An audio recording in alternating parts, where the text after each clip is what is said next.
Morning time stories. మూడో భాగంలో బామ్మ సితారాని చెరువు దగ్గరకు వెళ్ళమని చెప్తుంది.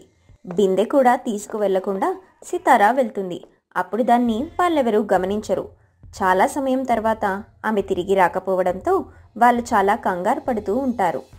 ఏంటే నీ కోడలు ఇంకా తిరిగి రాలేదు, అసలు బిందె కూడా తీసుకుని వెళ్ళలేదు.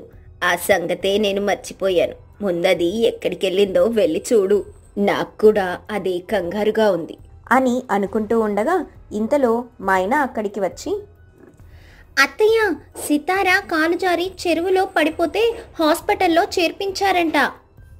పక్కింటి పంకజం చెప్పింది. వినయ్ కూడా హాస్పిటల్లోనే ఉన్నాడంట. మీకు ఫోన్ చేస్తే స్విచ్ ఆఫ్ వస్తుందంట. మా ఆయనకి ఫోన్ చేసి చెప్పాడంట. ఆయన పొరుగురులో ఉన్నాడు కదా, ఇప్పుడే వచ్చి చెప్తున్నాడు. త్వరగా వెళ్దాం పదండి అని అనడంతో వాళ్ళు చాలా కంగారుగా అక్కడికి బయలుదేరుతారు. కానీ ఇంతలోనే ఒక కారు వస్తుంది. కారులో నుంచి సితారా భర్త రాజు ఇద్దరూ కూడా ఇంటికి వస్తారు. సితారా అలా కూర్చొని ఉంటే రాజు కోపంగా, నీళ్లకు వెళ్ళిన మనిషి తిరిగి రాలేదు అంటే మీరు అలాగే చూస్తూ ఉండిపోతారా? అసలు నీళ్లకు ఎవరు వెళ్ళమన్నారు? తనెప్పుడైనా నీళ్లు తీసుకొచ్చిందా? అసలు ఇలా బుద్ధి లేకుండా ఎవరు ప్రవర్తిస్తున్నారు? అప్పుడు బామ్మ, ఒరేయ్, ఎందుకురా అలా అరుస్తున్నావు? నేనే నీళ్లు తీసుకురమ్మని చెప్పాను. ఎంతకాలమని మీ అమ్మ పనంతా చేస్తూ ఉంటుంది. మీ అమ్మేమైనా వయసులో ఉందా? అందుకే నేను తనకి పని చెప్పాను. పిచ్చి కుక్కలాగా అరిచింది చాలు, నోరు మూసుకొని వెళ్ళరా అని చాలా కోపంగా అంటుంది. అతను చాలా కోపంగా లోపలికి వెళ్ళిపోతాడు. ఎంత ప్రమాదం తప్పిపోయిందమ్మా సితారా, నీకేం కాలేదు కదా? అందుకు సితారా ఏడుస్తూ, నేను ఇంట్లో ఉండడం ఇష్టం లేదు కదా, అందుకే నాకు ఇలాంటి పనులు చెప్తున్నారు. నా ప్రాణం పోతే మీకేమొస్తుంది? సంతోషమే కదా. అయితే ఇప్పుడే చెప్పండి, మీ ముందే చచ్చిపోతాను అని ఏడుస్తూ పెద్ద పెద్దగా అరుస్తూ ఉంటుంది. ఆ మాటలు విని శకుంతల చాలా బాధపడుతూ ఉంటుంది. ఇంతలో బామ్మ చూస్తూ ఉంటుంది. ఏంటి అలా చూస్తున్నావు? దొంగను చూసినట్టు. దొంగవు కాకపోతే నువ్వేమైనా దొరవా? నీ సంగతి నాకు తెలియదనుకుంటున్నావా? చిన్నప్పుడు ఈ కాలువ గట్టి నుంచి ఆ కాలువ గట్టు దాకా ఈత కొట్టుకుంటూ వెళ్ళేదానివి. నీళ్ళల్లో పడిపోయి ప్రాణాలు పోగొట్టుకుంటున్నాను అంటే నేనెలా నమ్ముతాను? ఆ మాట వినగానే తను చాలా కంగారు పడిపోయి అలా చూస్తూ ఉంటుంది. ఏంటి, సితారాకి ఈత వచ్చా? అలాంటప్పుడు ప్రమాదం ఎలా జరుగుతుంది? ప్రమాదం కాదే, దాని మీద సానుభూతి కలగడం కోసం దానికి పని చెప్పకుండా ఉంటామని ఇలా చేస్తుంది. ఈ విషయం దాని మొగుడికి చెప్తే దీని పనేంటో అర్థమవుతుంది. దీని దొంగ తెలివితేటలు, దొంగ పనులన్నీ వాడికి చెప్తాను. వద్దు వద్దు బామ్మ, అలా చేయొద్దు. ఆయన నన్ను పురుగును చూసినట్టు చూస్తాడు. మీరేది చెప్తే అది చేస్తాను. ఈ విషయం మాత్రం బయటకి మాత్రం రావద్దు. అది అలా రావాలి దారికి. వెళ్ళి వంట చెయ్యవే అని అనడంతో సితారా కంగారుగా వంటగదిలోకి వెళ్తుంది. సితారా వంటగదిలోకి వెళ్ళి వంట చేస్తూ ఉంటుంది. దానిని గమనించిన భర్త ఆమెతో, ఏంటి నువ్వు వంట చేస్తున్నావు? నీకసలు బాగోలేదు కదా? ఎవరు చెప్పారండి నాకు బాగోలేదని? నాకంతా బాగానే ఉంది. మీకే బాలేదనుకుంటా. మీరు వెళ్ళండి, నేను వంట చేస్తాను అని అనడంతో అతను ఆశ్చర్యంగా, రాజు మనసులో, ఏంటిది ఇలా ప్రవర్తిస్తుంది? మతి ఉందా పోయిందా? ఏంటో నాకంత అయోమయంగా ఉంది అని అనుకుంటూ వెళ్తాడు. ఆ మాటలను వింటున్న బామ్మ నవ్వుతూ మైనా మరియు కోడలితో మాట్లాడుతూ ఉంటుంది. ఇంకా దీని గర్వమంతా అణిగిపోయినట్టే. నువ్వేది చెప్తే అది ఖచ్చితంగా వింటుంది. నేను ఉన్నా లేకపోయినా దాన్ని నీ చెప్పు చేతల్లో పెట్టుకోవచ్చు. చెప్పు చేతల్లో ఎందుకు పెట్టుకుంటానత్తయ్య? మీరు నన్ను ఎలా చూసుకున్నారో నేను కూడా తనని అలాగే చూసుకోవాలని అనుకుంటున్నాను. కానీ తను మాత్రం నన్ను ఎప్పుడూ అలా చూసుకోలేదు. ఎందుకో ఏమిటో నేనంటే తనకి ఇష్టం లేదు. బాధపడకండి అత్తయ్య, ఖచ్చితంగా తను మారుతుంది. తనలో మార్పు వస్తుంది. మార్పు వచ్చిన తర్వాత మా అత్త కోడలలాగా మీరు కూడా చాలా సంతోషంగా ఉండొచ్చు అని అనడంతో ఆమె అలాగే అనుకుంటాను అని అంటుంది. ఇక తర్వాత మైనా అక్కడి నుంచి వెళ్ళిపోతుంది. ఆ తర్వాత అందరూ కలిసి భోజనం చేస్తారు. బామ్మ వంట బాగా చేశావు అంటూ సితారాని మెచ్చుకుంటూ ఉంటుంది. ఇక ఆ రోజు గడిచిపోతుంది. రోజులు గడుస్తూ ఉన్నాయి. సితార బామ్మ ఏది చెప్తే అలాగే చేస్తూ ఉంటుంది. కానీ అలా చేయడం తనకి ఏమాత్రం ఇష్టం లేదు. సితార తన మనసులో, దేవుడా, ఈ ముసల్దాన్ని మర్చిపోయావా ఏంటి? దీన్ని తొందరగా పైకి తీసుకెళ్ళు, లేకపోతే నాకు మేకులాగా గుచ్చుకుంటుంది.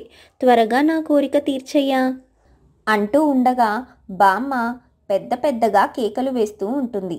అక్కడే ఉన్న శకుంతల కంగారుగా ఏమైందత్తయ్యా అంటూ ఆమె దగ్గరికి వెళ్తుంది. ఏమైందత్తయ్యా? గుండెంతా నొప్పిగా ఉందమ్మా, హాస్పిటల్కి తీసుకొని వెళ్ళండమ్మా అని అంటూ ఉండగా సితార దాన్ని చూసి తన మనసులో, ముసల్దానికి గుండెపోటు వచ్చినట్టుంది. ఈ దెబ్బతో ముసల్ది పైకి పోయిందంటే చాలా సంతోషం. దేవుడు ఇంత త్వరగా నా మాట వింటాడని అస్సలు అనుకోలేదు. ఇప్పుడు దీన్ని హాస్పిటల్లో తీసుకెళ్ళి బతికించాలా ఏంటి అని అనుకుంటూ ఇలా అంటుంది. హాస్పిటల్ దాకా ఎందుకు? ఏదో గుండె పట్టేసినట్టుంది, పడుకోబెట్టండి, సరిపోతుంది. ఆ మాటలకి అత్తగారు, ఆమె బతకడం నీకు ఇష్టం లేదా ఏంటి? ముందు కార్ మాట్లాడు, హాస్పిటల్కి తీసుకువెళ్దాం అని అనడంతో ఆమె చాలా కోపంగా బయటకు వెళ్తుంది. ఇంతలో మైనా అక్కడికి చేరుకొని విషయం తెలుసుకొని కారు కూడా మాట్లాడుతుంది. సితారా తప్ప మిగిలిన ముగ్గురు కారులో హాస్పిటల్కి వెళ్తారు. దేవుడా, ఇది గనక బతికి ఇంటికి రాకపోతే నీకు 100 కొబ్బరికాయలు కొడతాను అని అనుకుంటుంది. చాలా సమయం తర్వాత అత్తగారు ఇంటికి తిరిగి వస్తారు.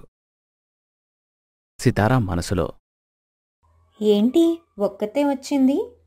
కొంపతీసి వెనకాల శవం వస్తుందా?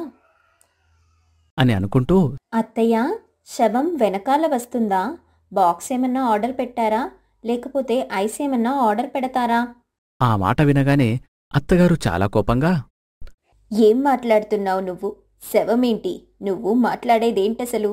ఓ, ముసల్ది ఇంకా పోలేదా అత్తయ్య? నేను పోయిందనుకున్నాన్లే.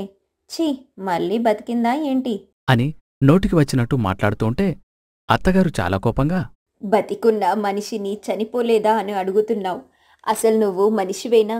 ఒక మనిషి చావు కోరుకుంటున్నావంటే నువ్వు మనిషివి కాదు, రాక్షసివి. అలాంటి రాక్షసి కోడలుగా ఇంటికి తీసుకువచ్చినందుకు చాలా తప్పు చేశానని ఇప్పుడు అనిపిస్తుంది.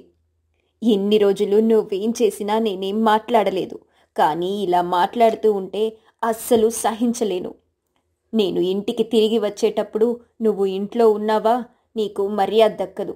మెడ పట్టుకొని నేనే బయటకు నెట్టేస్తాను. వెళ్ళు, నీ ముఖం నాకు చూపించకు అని కోపంగా అక్కడ బట్టలు తీసుకుని వెళ్ళిపోతుంది. ఏంటి మా అత్తగారు ఇలా మాట్లాడారు? నిజంగానే ఇక్కడే ఉంటే నన్ను బయటకి నెట్టేస్తారా ఏంటి? అది కూడా చూద్దాం ఏం చేస్తారో. తాడో పేడో తేల్చుకుంటాను అని చాలా కోపంగా అనుకుంటూ ఉంటుంది. కొంత సమయం తర్వాత రాజు కూడా సీనయ్య ద్వారా విషయం తెలుసుకుని హాస్పిటల్కి వెళ్తారు. హాస్పిటల్కి వెళ్ళిన తర్వాత అక్కడున్న ఒక వ్యక్తి, మరేం పర్వాలేదు, మీ బావని ఇంటికి తీసుకెళ్ళవచ్చు. బీపీ ఎక్కువ అవడం వల్ల అలా జరిగింది. పైగా మందులు కూడా వారం రోజుల నుంచి వాడటం లేదంట. మందులు రసిచ్చాను, జాగ్రత్తగా పడండి, మరేం పర్లేదు అని చెప్పడంతో వాళ్ళు చాలా సంతోషంగా ఆమెని తీసుకుని ఇంటికి తిరిగి వస్తారు. ఇంటికి వచ్చే సమయానికి సితార ఉండడంతో అత్తగారు చాలా కోపంగా, వసేయ్, ఇంకా నువ్వు ఇక్కడే ఉన్నావేంటి? మర్యాదగా వెళ్ళమని చెప్పాను కదా. ఇప్పుడిది నా ఇల్లు. ఎవరు నన్ను బయటకి పంపించాలని చూస్తారు? నేను ఎక్కడికి వెళ్ళను. ఏంటమ్మా, ఎందుకు సితారాని అలా తిడుతున్నావు? ఏమైంది అని అడగడంతో జరిగిన విషయమంతా చెప్పడమే కాకుండా అత్తగారిని తను ఏ విధంగా చూస్తుందో అది మొత్తం చెప్తుంది. దానిని విని అతను చాలా కోపంగా, ఛీ, ఇన్ని రోజులు ఏదో మా అమ్మని పట్టించుకోకపోతే కొత్త కాబట్టి ఏదో అలా ఉన్నావని అనుకున్నాను. కాని నీ కుట్రలు కుతంత్రాలు తెలిసిన తర్వాత నీతో కాపురం చేయాలని అనిపించడం లేదు. నువ్వు మర్యాదగా ఇంటి నుంచి వెళ్ళిపో అంటూ బయటకు నెట్టేస్తాడు. ఆమె ఏడుస్తూ అక్కడ నిలబడిపోతుంది. ఇప్పుడు సితార ఏం చేస్తుంది? తన కాపురం కూలిపోయినట్టేనా? అసలేం జరుగుతుంది అనేది తర్వాత భాగంలో చూద్దాం.